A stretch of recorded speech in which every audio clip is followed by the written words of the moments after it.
Good morning students. इयत्ता पाचवीच्या मराठीच्या तासाला तुमचे हार्दिक स्वागत. मुलांनो, मागील तासाला आपण कविता क्रमांक 1 नाच रे मोरा या कवितेची उजळणी केली. बरोबर? उजळणी म्हणजे मुलांनो काय सांगितलं होतं मी? रिव्हिजन केली. बरोबर की नाही? आणि त्या रिव्हिजनवरती मी तुम्हाला होमवर्कसुद्धा दिला होता. ज्या मुलांनी तो होमवर्क कंप्लीट केला आहे त्या सर्व मुलांना व्हेरी गुड. आणि ज्यांनी अजून तो होमवर्क कंप्लीट केलेला नाही आहे त्यांनी तो होमवर्क कंप्लीट करायचा आहे. मुलांनो, तुम्हाला फर्स्ट क्लास टेस्टचं टाईमटेबल मिळालं आहे. बरोबर? आणि त्यामध्ये तुम्हाला नाच रे मोरा आणि हत्तीचे चातुर्य हे 2 पाठ तुम्हाला अभ्यासायचे आहेत. त्या 2 पाठाची तुम्हाला रिव्हिजन करायचे आहे, ते लर्न करायचे आहेत, कारण क्लास टेस्टसाठी ते 2 लेसन इम्पॉर्टंट आहेत. बरोबर? मुलांनो, ज्यांनी अजूनपर्यंत अभ्यासाला सुरुवात केलेली नाही आहे त्यांनी सुरुवात करायची आहे. तर करणार ना सगळेजण सुरुवात? ओके. तर मुलांनो, आजच्या तासाला आपण आपल्या अभ्यासक्रमातील एक घटक आहे समानार्थी शब्द. या घटकाचा आज आपण अभ्यास करणार आहोत. समानार्थी या शब्दाचा अर्थ आपण समजून घेणार आहोत. तर मुलांनो, समानार्थी या शब्दाची जर आपण फोड केली, हा शब्द जर आपण व्यवस्थित समजून घेतला तर त्याचा अर्थ होतं समान म्हणजे सारखं. समान म्हणजे काय मुलांनो? सारखं, इक्वल. आणि अर्थ म्हणजे मीनिंग. अर्थ म्हणजे काय मुलांनो? मीनिंग. तर मुलांनो, समानार्थी म्हणजे ज्या शब्दाचा अर्थ समान असतो किंवा सारखा असतो त्याला काय म्हणतात? समानार्थी शब्द. काय म्हणतात मुलांनो? समानार्थी शब्द कशाला म्हणतात? ज्या शब्दांचा अर्थ समान किंवा सारखा असतो त्याला समानार्थी शब्द म्हणतात. मुलांनो, हे जे समानार्थी शब्द आहेत ते आपण बऱ्याच वेळेला आपल्या दैनंदिन जीवनामध्ये वापरत असतो. आता आपण ह्या समानार्थी शब्दाची व्याख्या समजून घेऊया. व्याख्या म्हणजे डेफिनेशन काय आहे ते समजून घेऊया. जे शब्द निरनिराळ्या प्रकारे लिहिले, वाचले अथवा उच्चारले तरीही त्यांचा अर्थ एकच म्हणजे समान असतो अशा शब्दांना समानार्थी शब्द म्हणतात. मुलांनो बघा, जे शब्द म्हणजे काही शब्द निरनिराळे म्हणजे वेगवेगळ्या प्रकारचे असतात, ते वेगवेगळ्या प्रकारे लिहिले जातात, वाचले जातात किंवा उच्चारले जातात तरीही त्यांचा अर्थ मीनिंग एकच असतो, सारखाच असतो, समान असतो. अशा शब्दांना समानार्थी शब्द म्हणतात. बघा मुलांनो, मी पुन्हा एकदा व्याख्या वाचून दाखवते. जे शब्द निरनिराळ्या म्हणजे वेगवेगळ्या, अलग अलग प्रकारे लिहिले म्हणजे लिहिणे, वाचले अथवा उच्चारले तरीही त्यांचा अर्थ एकच म्हणजे समान असतो अशा शब्दांना समानार्थी शब्द म्हणतात. तर मुलांनो, तुम्हाला समानार्थी शब्दाची व्याख्या समजली. आता आपण ह्याचं उदाहरण बघूया म्हणजे तुम्हाला व्यवस्थितरित्या समानार्थी शब्द समजतील. बघा, उदाहरणार्थ आई हा शब्द आहे. बरोबर? आपण आई बोलतो. बरोबर? आता काही जण आई या शब्दाला, आईला माता पण म्हणतात, जननी पण म्हणतात किंवा माय पण म्हणतात. म्हणजेच बघा मुलांनो, माता म्हणजेच आई, जननी किंवा माय. जननी म्हणजे माता, आई किंवा माय, आणि माय म्हणजेच आई, माता किंवा जननी. म्हणजे बघा मुलांनो, आई हा जो शब्द आहे त्याला अजून वेगवेगळे शब्द आहेत. माता आहे, जननी आहे, माय आहे, पण ह्यांचा अर्थ काय आहे मुलांनो? एकच आहे. माता म्हणजेच आई, आई म्हणजेच माता, किंवा जननी म्हणजेच आई, आई म्हणजेच जननी, किंवा माय म्हणजेच आई, आई म्हणजेच माय. तर मुलांनो तुम्हाला समजलं समानार्थी शब्द. आई ह्या शब्दाला वेगवेगळे शब्द आहेत, पण अर्थ काय आहे मुलांनो? आईच आहे, बरोबर. त्यानंतर बघा आभाळ. आभाळ शब्द आहे, त्याला बघा किती नावाने ओळखलं जाते बघा. आकाश पण म्हणतात, नभ पण म्हणतात, गगन पण म्हणतात, अंबर पण म्हणतात. जरी अंबर म्हटलं तरी आपल्याला समजतं अंबर म्हणजे काय? आभाळ, आकाश. काही जण नभ म्हणतात. नभ म्हणजेच काय मुलांनो? आभाळ, आकाश. गगन म्हणजेच मुलांनो आभाळ किंवा आकाश. तर मुलांनो तुम्हाला समजलं, आभाळ याला दुसरे अनेक शब्द आहेत, पण मीनिंग त्याचा काय आहे? एकच आहे. पुढे बघा मुलांनो, फूल. फूल या शब्दाला अजून दुसरे शब्द कोणते आहेत? सुमन, पुष्प. सुमन याचा अर्थ होतो फूल किंवा पुष्प. पुष्प याचा अर्थ होतो फूल किंवा सुमन. तर मुलांना तुम्हाला समजलं समानार्थी शब्द कसे असतात. शब्द जरी वेगवेगळे असले तरी त्यांचा अर्थ काय असतो, मीनिंग काय असतो? एकच असतो. म्हणूनच व्याख्या काय आहे बघा.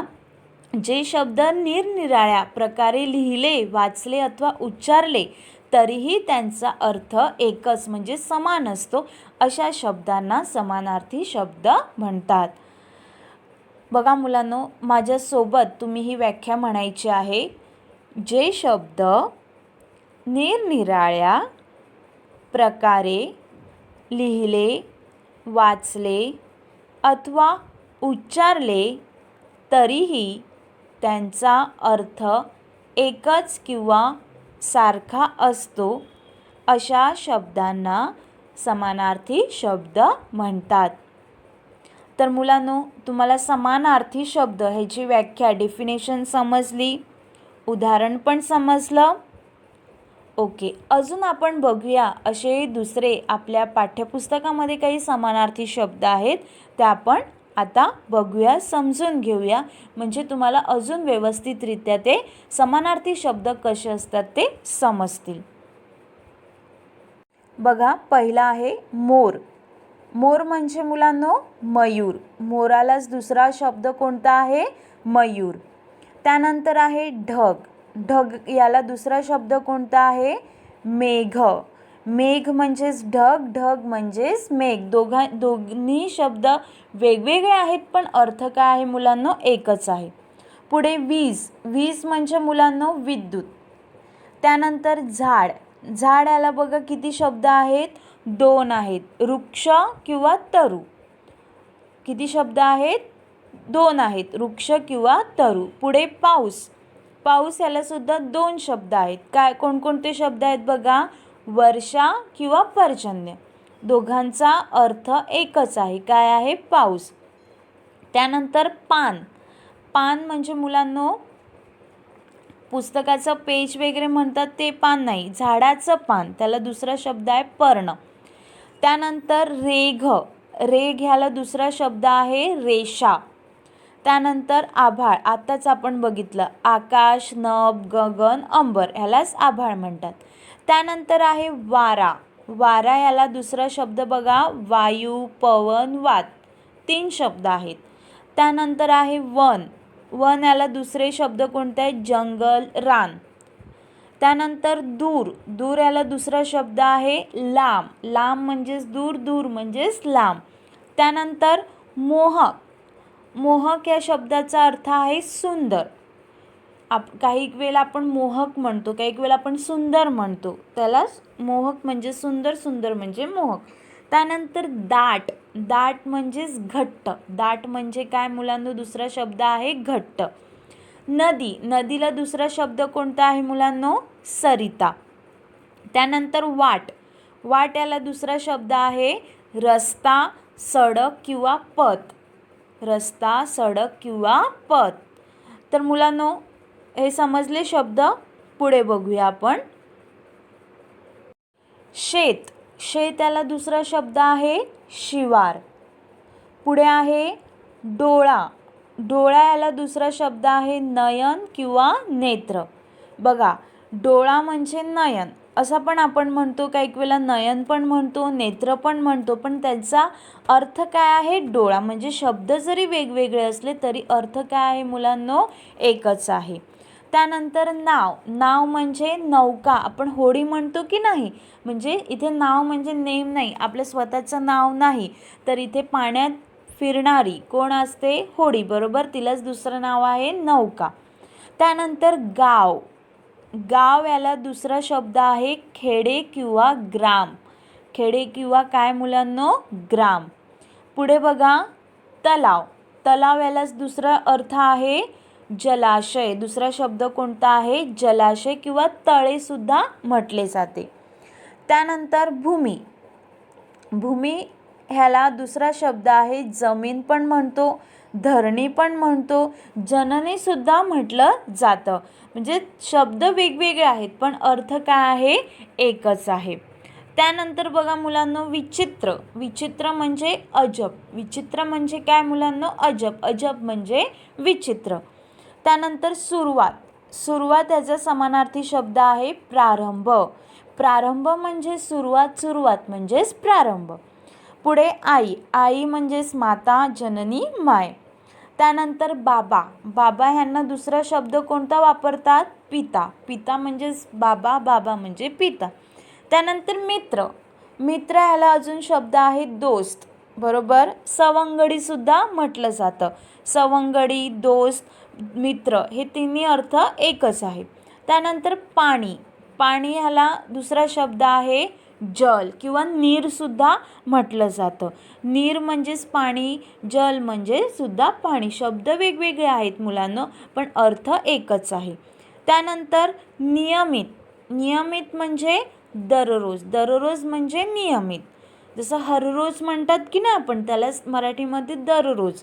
दररोज जरी शब्द वेगळे असले तरी अर्थ काय आहे मुलांनो? एकच आहे, बरोबर. पुढे बघूया अजून आपण काही शब्द. व्यायाम. व्यायाम ह्याला शब्द आहे कसरत. कसरत म्हणजेच व्यायाम, एक्सरसाइज, बरोबर. इंग्लिशमध्ये एक्सरसाइज म्हणतो, त्यालाच मराठीमध्ये व्यायाम म्हणतात किंवा कसरत म्हणतात. त्यानंतर मदत. मदत ह्याला दुसरा शब्द आहे सहाय्य करणे. सहाय्य म्हणजेच मदत, मदत म्हणजेच सहाय्य. त्यानंतर नेहमी. नेहमी म्हणजे सतत. सतत म्हणजे नेहमी. त्यानंतर आळस. आळस याला दुसरा शब्द आहे मुलांनो सुस्ती. आळस याला दुसरा शब्द कोणता आहे? सुस्ती. त्यानंतर बघा काळजी. काळजी म्हणजे चिंता. काळजी म्हणजे काय? चिंता. चिंता करत होती आई, चिंता करत होती आई, काळजी करत होती. म्हणजे दोघांचा अर्थ एकच आहे पण शब्द वेगवेगळे आहेत. पुढे घर. घर याला दोन शब्द आहेत बघा, कोणकोणते आहेत? सदन किंवा गृह. सदन म्हणजेच घर, घर म्हणजेच सदन, गृह म्हणजेच घर, घर म्हणजेच गृह. त्यानंतर कौतुक. कौतुक करणे, स्तुती करणे. दोन्ही शब्द वेगळे आहेत पण अर्थ एकच आहे. त्यानंतर नाच. नाच म्हणजे नृत्य. नाच म्हणजे काय? नृत्य. नृत्य म्हणजेच नाच. फूल. फूल म्हणजे सुमन किंवा पुष्प. त्यानंतर बघा सूर्य. सूर्य याला शब्द आहे रवी. असं पण म्हटलं जातं, भास्कर पण म्हटलं जातं, दिनकर पण म्हटलं जातं. म्हणजे शब्द वेगवेगळे आहेत बघा पण अर्थ एकच आहे. त्यानंतर चंद्र. चंद्र याला शब्द आहे शशी. शशी म्हणजे चंद्र, चंद्र म्हणजे शशी. कथा. कथा याला समानार्थी शब्द बघा मुलांनो कहाणी किंवा गोष्ट. दोन्ही शब्द वेगवेगळे आहेत पण अर्थ एकच आहे. त्यानंतर मुलगा. मुलगा म्हणजेच पुत्र. पुत्र पण म्हटलं जातं, तनय सुद्धा म्हटलं जातं. त्यानंतर मुलगी. मुलगी म्हणजेच पुत्री किंवा तनया. त्यानंतर आहे मुलांनो हात. ह्याला कर किंवा हस्त असे दोन शब्द वेगवेगळे आहेत पण अर्थ एकच आहे. त्यानंतर समुद्र. समुद्राला सागर असं म्हटलं जातं, बरोबर. त्यानंतर बघा मुलांनो उत्सव. उत्सव म्हणजे सण. सण म्हणजेच उत्सव. उत्सव म्हणजेच इंग्लिशमध्ये फेस्टिवल म्हणतात, बरोबर. आणि त्यालाच दुसरा शब्द आहे सण. सण हा शब्द आपण खूप वेळा उच्चारतो, बरोबर. उत्सव आपण जेव्हा टेक्स्टबुक वगैरे रीड करतो, लेसन्स वगैरे असं, त्यामध्ये उत्सव हा शब्द आपण ऐकतो. म्हणजे उत्सव म्हणजे सण, सण म्हणजेच उत्सव. तर मुलांनो, हे शब्द तुम्हाला समजले, समानार्थी शब्द. तर मुलांनो, समानार्थी शब्द म्हणजे काय, आणि आपण आता काही त्याची उदाहरणंसुद्धा बघितली, ही तुम्हाला समजली. समानार्थी शब्द याची व्याख्या काय सांगितली होती बरं मी? बोला सगळ्यांनी. जे शब्द निरनिराळ्या प्रकारे लिहिले, वाचले अथवा उच्चारले तरीही त्यांचा अर्थ एकच किंवा समान असतो, अशा शब्दांना समानार्थी शब्द म्हणतात. तर मुलांनो, तुम्हाला आजचा घटक समानार्थी शब्द हा समजला सगळ्यांना? समानार्थी शब्द कसे असतात ते? ओके. तर आता आपण इथेच थांबूया आणि पुन्हा भेटूया पुढील तासाला. थँक्यू.